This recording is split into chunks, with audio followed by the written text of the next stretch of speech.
What happens when you start to leave native Rome on the one hand and start to acquire by conquest properties elsewhere? And this presents very serious problems of judicial and legal administration for the state to handle. And essentially, unless you have a more or less honest system of taxation and governance, you cannot rule for a very long period of time.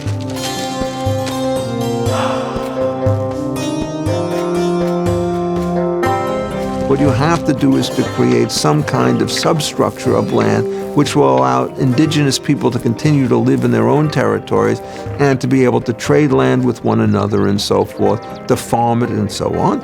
And for that, what you have to do is to treat your titles a bit aloof, to create this subordinate set of rights.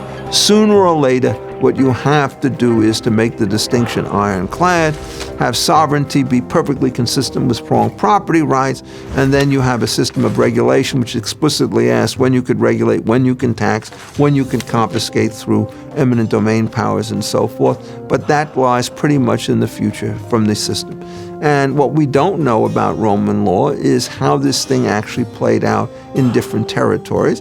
Gaius gives you about 10 lines on the whole subject. There's nothing whatsoever about this by the time you get to Justinian, because the provincial gap between the original Romanists and the territories was ended when everybody became a Roman citizen several hundred years before Justinian worked.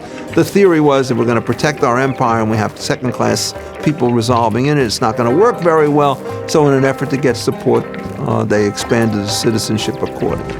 So that's one area. The second area, which is of great importance, is what do you do with commercial transactions? They're trading relationships of spices from one location for finished products in another location, and the dominant contract that one has to deal with in these cases turns out to be sale. And if you're dealing with sales at a distance, they tend to be very simple transactions in the sense that I give you complete ownership of this particular thing and you give me a price.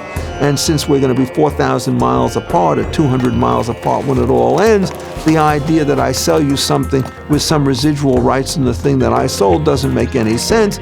So by the time you get to the formulation in Gaius, essentially sale is listed as the first and probably most important of the consensual promises, a contract, and the only thing that it requires is an agreement between the two parties about the thing to be sold and the price to be paid.